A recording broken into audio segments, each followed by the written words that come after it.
Today we are going to be learning all about the thrilling world of consent management, which I realise isn't the most rock and roll subject in the world, but it's certainly an important one, especially right now, as I'm sure many of you are aware. So, leading today's session is me, just me today, and we are going to cover these topics. Essentially, probably what's front of mind for everyone here is that we've started the year with a very sudden deadline to get consent mode v2 in place before March 6th in order to continue running ads tracking the way that we like and have grown used to in all these years. So before we get to that point, we're going to look at the reasons why we're having to do this in the first place and what has got us to this point in terms of the law. Also, what you can be doing to prepare now to ensure that you can continue to run ads and run your strategies for the year as you planned, and also what you can expect in terms of the advantages of running cookieless modeling and tracking, which is one of the silver linings, if you like, of running consent mode as well.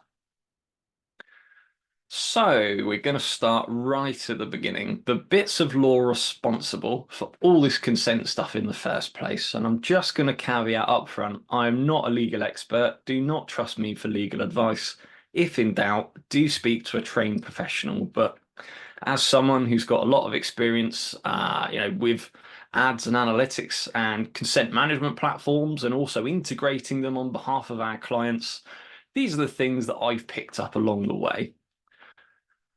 So, first and foremost, probably the closest thing you can get to a household name privacy regulation is the big one, GDPR. It's very broadly spanning, very big, very important regulation, and it's become a little bit like Hoover has become to vacuum cleaners and jacuzzi has to hot tubs. A lot of people use the term GDPR to mean anything to do with privacy regulations. And again, it makes sense when you think about just how, broadly it spans. It's not just about the front end of your website, it's how you conduct your operations completely. When you think of, newsletter signups, whether they're opting in to be marketed to, and, subject access requests, a whole spectrum of privacy related things you need to follow. However, because of that, sometimes people confuse GDPR with our next regulation, which is the e-privacy directive. It's the one that people called the cookie law at the time, and probably still do, in fact. In fact, the e-privacy directive has been around since 2002, but it was 2020 where the DPC started enforcing it as the cookie law, and that's where you saw cookie banners have to get a lot more granular and complicated in order to, allow you to stay compliant.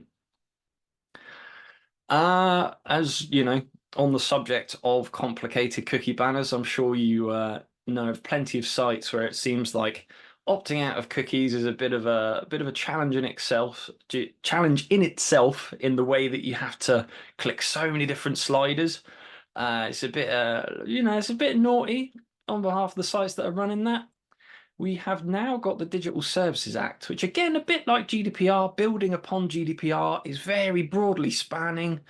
But one of the focuses of the DSA is transparency and the discouraging of trickery to try and get users to opt into things that they don't want to, purely out of basically causing them inconvenience. And in fact, the Digital Services Act hasn't been really spoken about certainly in the circles that I tend to find myself in, because it is very much in the shadow of the Digital Markets Act. And of course, the Digital Markets Act is the reason that we're having to update to consent mode v2 for all of our Google tags, particularly analytics and the ads side of things. And we've been given a very short deadline of the 6th of March, of course. So we're going to look at those in a bit more detail and how they relate to you as analysts, marketers, strategists, even people like myself who are implementing this on behalf of businesses. I guess, and again, not a legal expert, but I'd say more the regulations on the left hand of the screen are kind of your big, broad, very legal, very complicated regulations. Whereas on the right hand side, in the eyes of a person implementing things, they seem to be more, the more technical things, the more applicable things in, your daily roles and the front end of your website. Also, just to point out, there are many similar but different privacy regulations coming into effect all around the world, and it is really hard to try and keep track of, what's being enforced where and what's coming up and what has been amended. Which, there are resources online to do that. As we've only got 30 minutes today, we're going to focus mainly on the EU and the UK regulations, the ones that will most likely, I'm assuming, will apply to the markets that we're operating in. So, GDPR, I say, big one, certainly for the EU, certainly for UK. And even though the UK has left the EU, we now have a UK version of GDPR, at least until the point where they update it for something else. So, like I said, it's very wide, very broad reaching. One of the interesting things about GDPR is it lays down exactly what consent means, the definition of user consent, which is worded as being freely given, specific, informed, and unambiguous. And it's an indication of the user's wishes via clear affirmative action. And that's when you start to see, the websites that have a banner that just says, "We run cookies. If you don't like it, leave the website." That no longer became acceptable because the user has to explicitly express what they have to be tracked by and what they're happy to have set in their browsers and held against their personal information. And GDPR also outlines that they have the right to object and withdraw to being tracked as well. And that is a process that needs to be made available to your end users. Then looking at the e-privacy directive, the cookie law, which interestingly covers more than just cookies, despite there being heavy focus on cookies.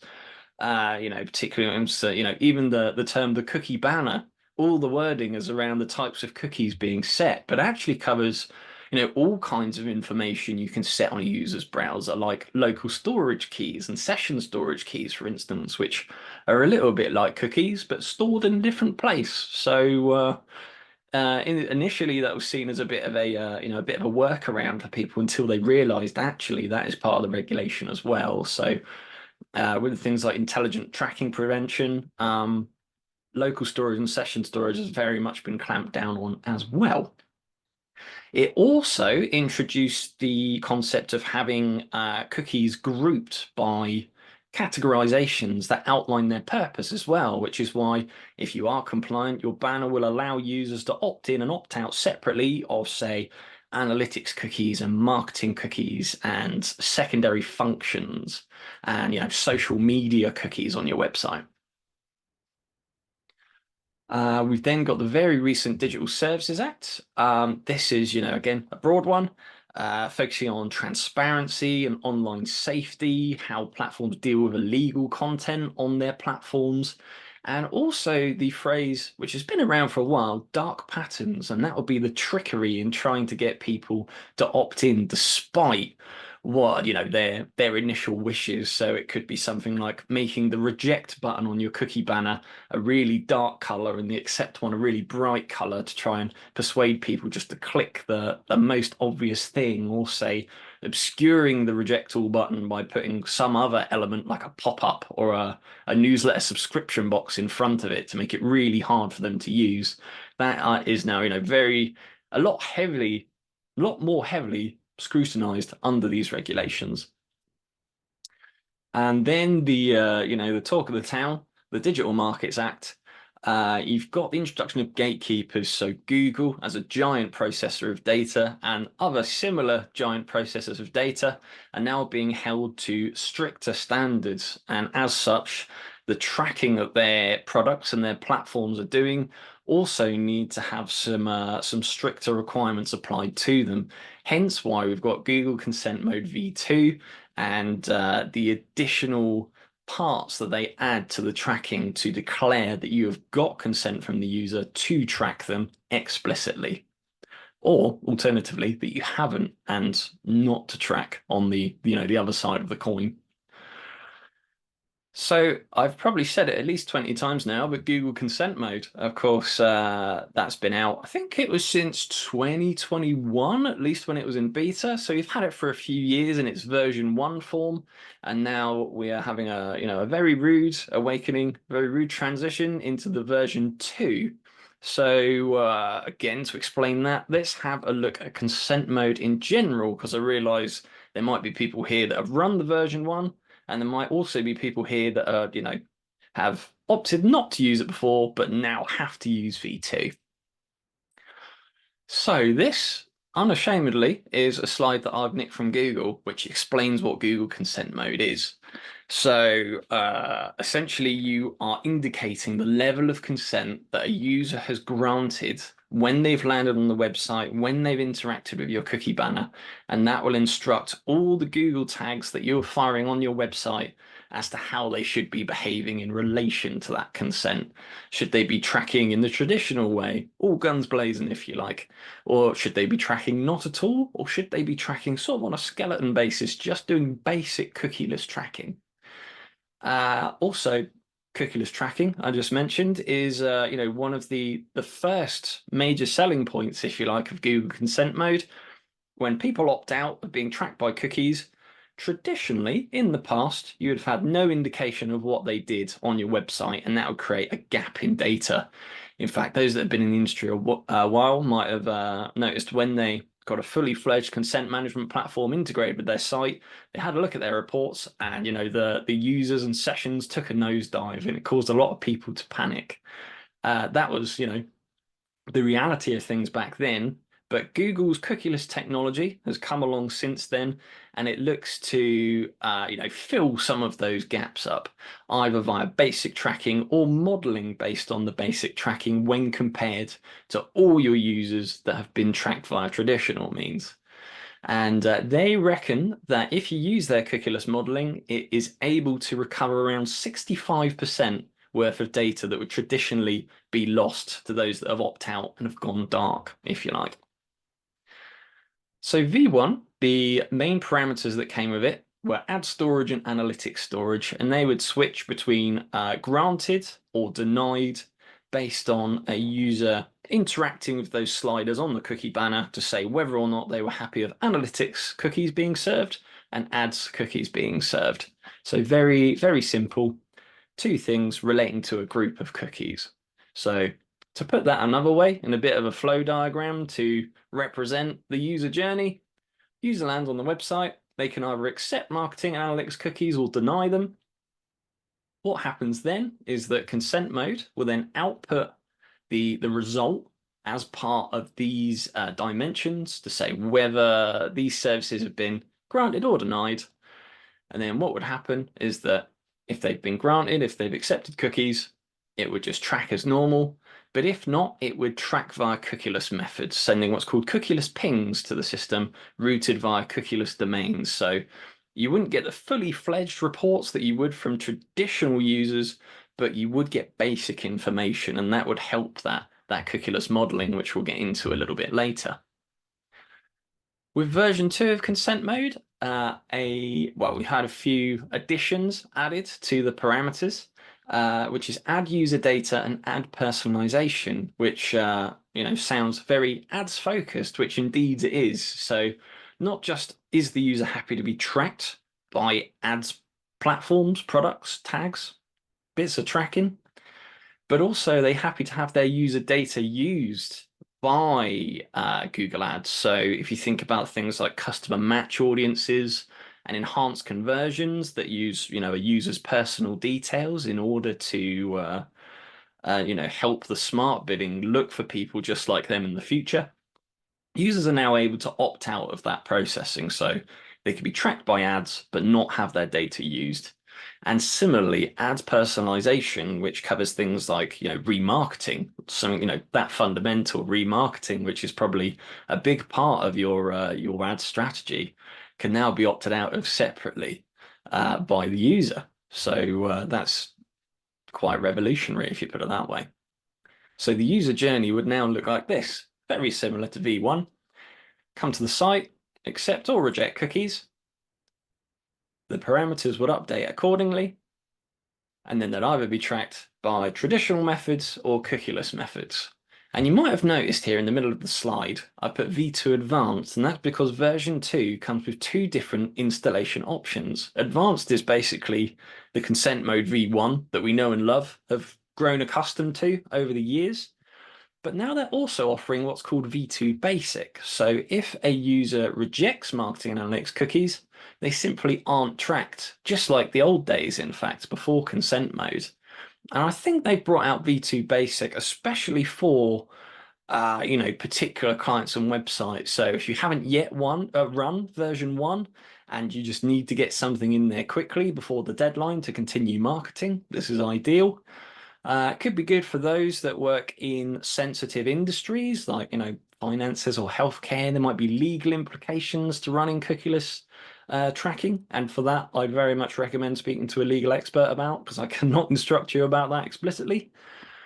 It's also good. There is a camp of people that think that cookieless tracking is a bit ethically wrong. If a user doesn't want to be tracked, then, they shouldn't be tracked by any means, never mind, via cookies or not. So that is an option for those people as well. And then the final camp, I suppose, are those that have got cookie management platforms that use auto blocking. They're a little bit troublesome. Auto blocking does tend to be a bit over enthusiastic, say, and will block things that aren't meant to be blocked, such as Google Tag Manager. So if you have problems with auto blocking where absolutely nothing is served, no cookieless tracking served, if they opt out of cookies, then, well, you've got a problem on your hands there. So V2 Basic is pretty much the only option available. So we know there's a hard deadline to get this in place, but what are Google saying exactly as to why? Well, the confusing thing is the wording and the guidance seems to change, and it feels like Google have been very much caught on the back foot by all this. And what they're saying doesn't tend to be very precise, which makes it hard, particularly if you're someone that wears a lot of hats in your business and you don't have the physical time to keep updated by all these things. By looking at like a support article where you think you'd find answers, you might come away feeling more confused, in fact. So I've got their current official wording and I've pointed out some interesting things here. So in the first paragraph, it says that this is all for, all in aid of using ad personalization. But then in the bullet point list, it says that consent mode v2 applies to all tags that send data to Google, which would include, of course, GA4, your analytics tags, which are very much compatible with Google consent mode. It also then goes on in the bottom paragraph to say to keep using measurement, but they don't specify whether that's ad-specific measurement or all measurement. Could we see things in GA4 drop off as a consequence for not upgrading to consent mode v2? And then again, later in the paragraph, it says that if you're using Google Analytics data with GA4, in conjunction with a Google service, which, a Google service, Google own lots of services. What do they mean? In fact, they mean these particular services. So these are the types of things that you would look to link with GA4 when you switch on Google Signals, which helps supplement your cookieless data, for one, and also enables additional reporting features in GA4, such as, demographic reporting, which was, was default in Universal Analytics, but as an optional extra in GA4.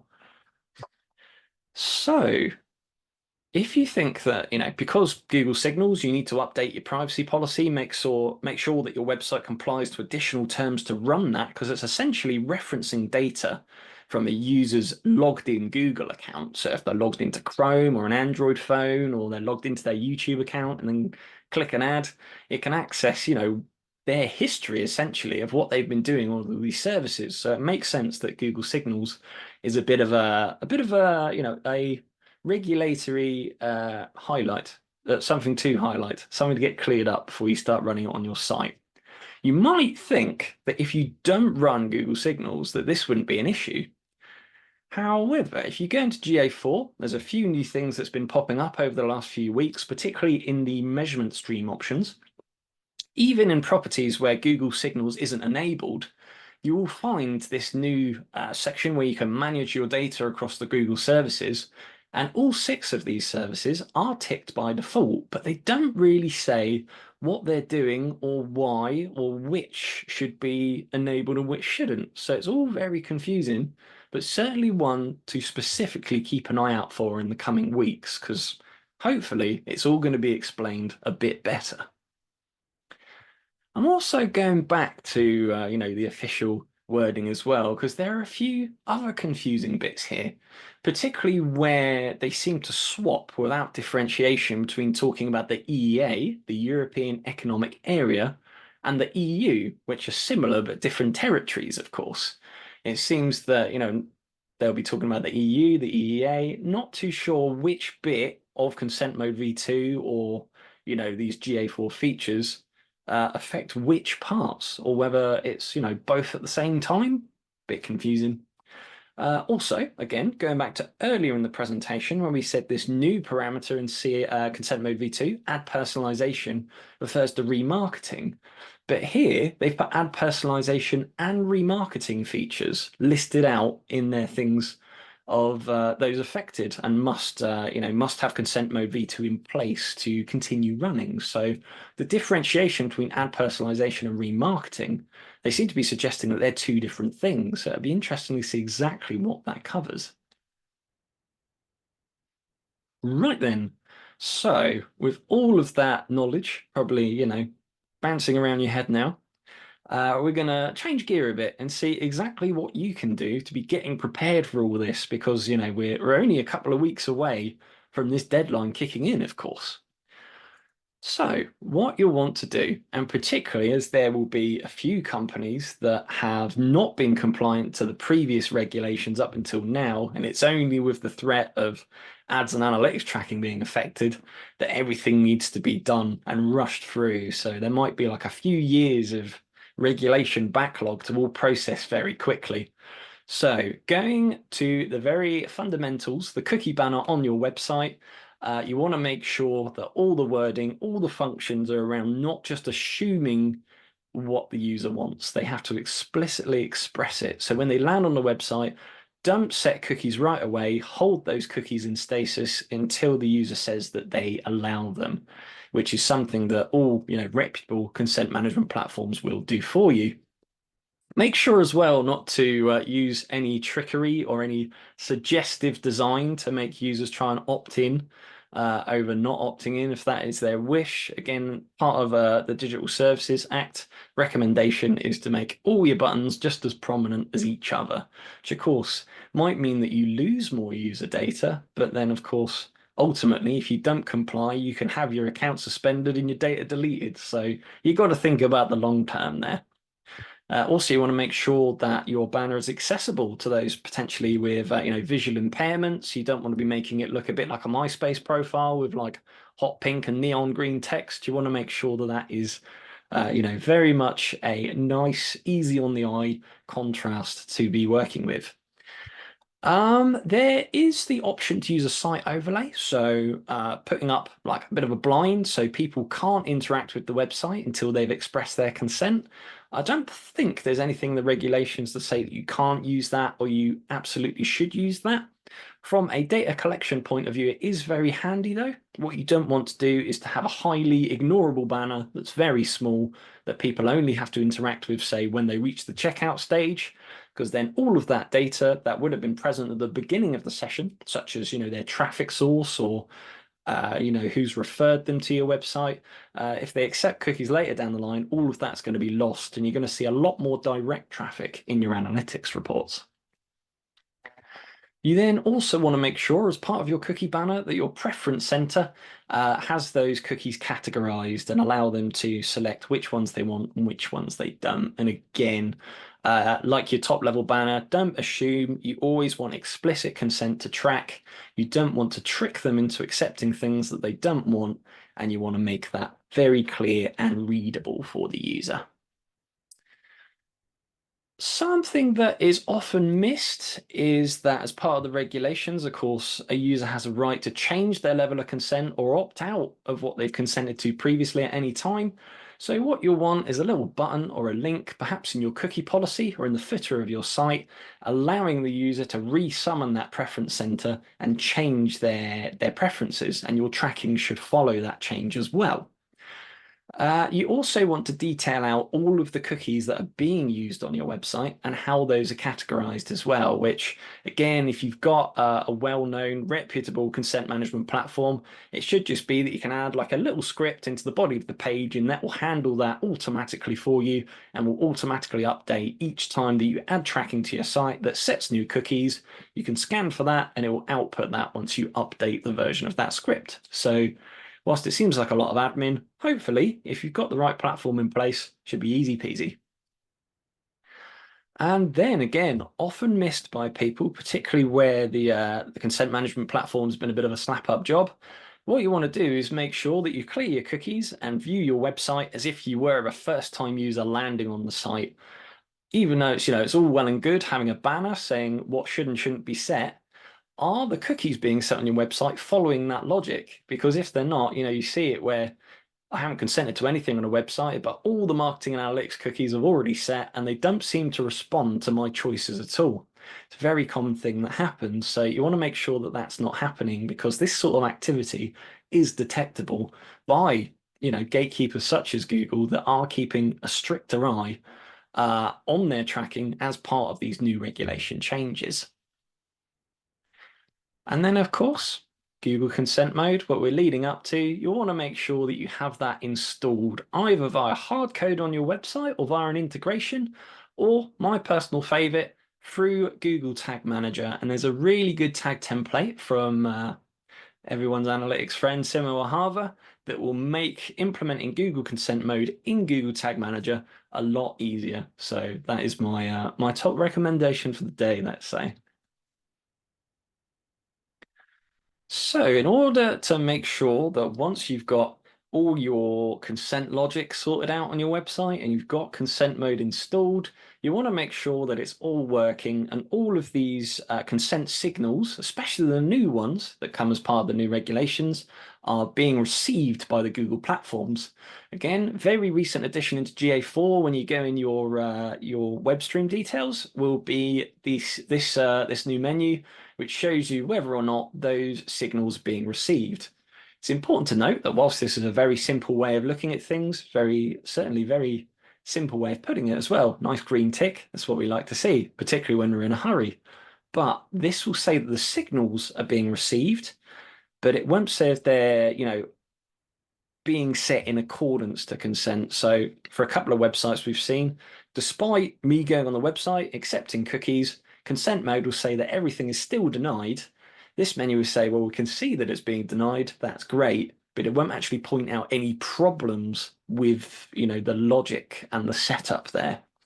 So you do also have the option in Google Tag Assistant, which is part of Google Tag Manager's preview mode, or you can download a Chrome extension called Tag Assistant Companion, which will do the same thing for you. Avoid all the bad reviews. I think people are very much confused as to what it's meant to do there. It's a really handy tool. You've got like a little tab in there for consent, and it will show you the status of these consent mode parameters at each stage in the page load journey. And it will tell you what the initial consent was, what it's been updated to during that page loading in, or an interaction with the banner later in the page, and it'll also give you the current state of what's going on. So it makes it a lot more granular, a lot more understandable, a lot more easier to spot any problems going on there. Although what I will say with this is this shows what has been sent to Google rather than what is being received by Google. So if you have any suspicions that it's not working after checking this, then there are more technical developer-y type methods that an expert can use to help you out there. So one important thing to note is that at the moment, because these new features of Google Consent Mode, so the user data and the ad personalization being separate to overall ads consent, because they don't relate to cookies in particular, From a cookie banner point of view, everything is still relating to ads cookies. So it seems what the consent management platforms are doing is simply getting all of these three ads consent parameters and switching them all off or all on separately, which seems very strange because you'd think, well, if that's the case, then you just use the original ad storage parameter and use that as a reference for all three.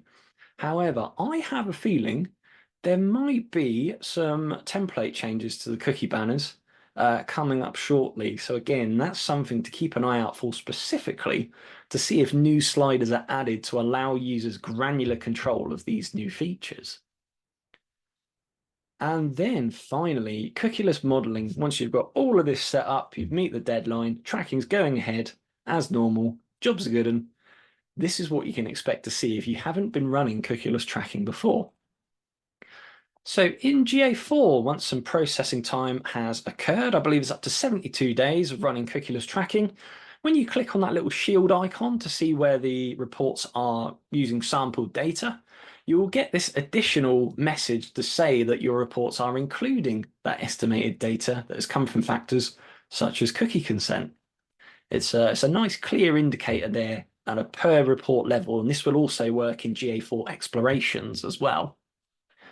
You'll also see it in Google Ads. Admittedly, it's deep into the conversions menu within the settings, but there's a conversion diagnosis menu now, which will show you things like all the other features you can integrate with your conversion tags. Consent mode is one of them. And again, it will give you a nice green tick if everything is working correctly.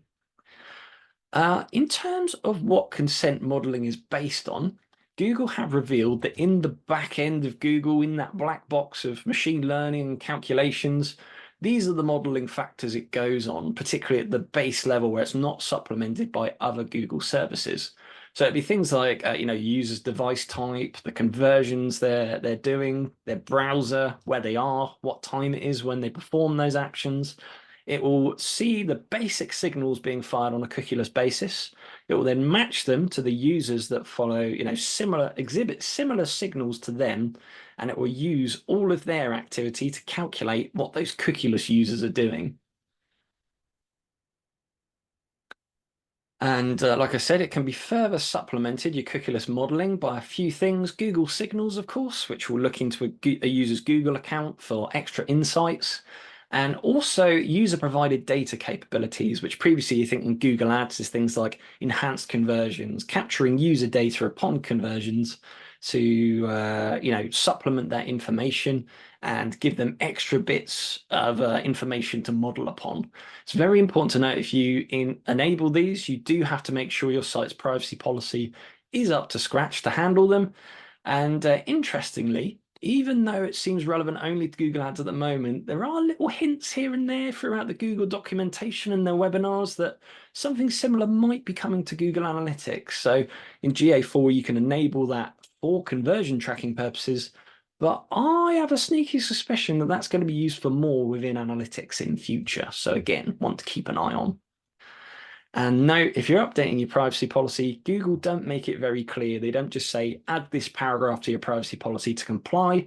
They will nudge you in the right direction, give you guidance, but ultimately speak to a legal advisor before you get that text on page. You don't want to assume these things, make it up yourself, and then find out you're non-compliant and face legal consequences later down the line.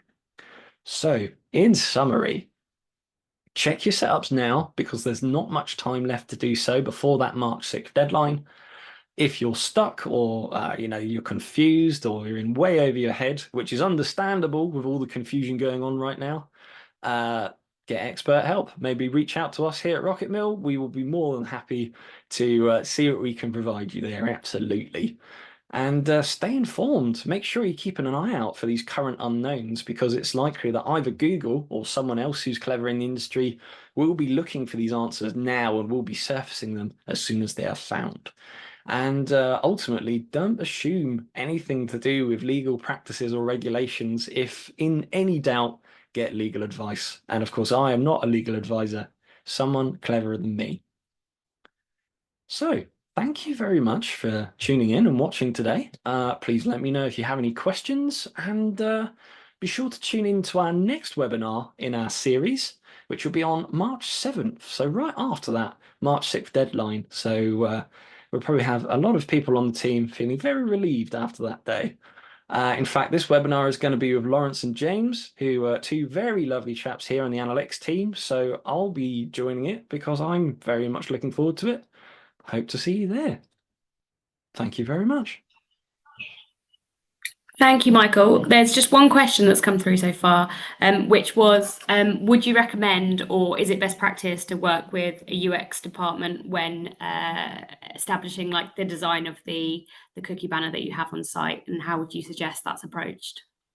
In fact, that is a very good question because, of course, I'm wearing a couple of hats in this presentation, I realize, but you know, Michael Patton, the analyst, we want to maximize that user data. And of course, you want to make sure that your opt-in rates are healthy.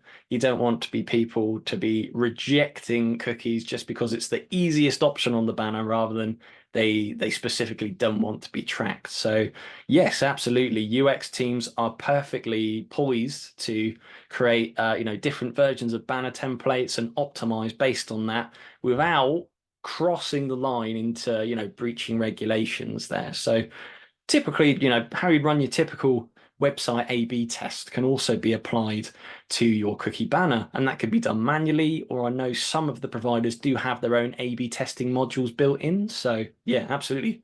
First port of call would be a UX team. Amazing. Thank you, Michael. And just one more from Tom. How does server-side tracking affect how we implement consent mode? That is a good question. So, with things like server-side GTM, where it's referencing what is being surfaced on the front end and then pulling that into server-side, what you want to do is set up consent mode version 2 on the front end as if you weren't running that server-side tracking, and then the additional parameters that applies to each Google hit should then be pulled into server-side as well. So certainly one to check, but is a lot less complicated than you might initially think.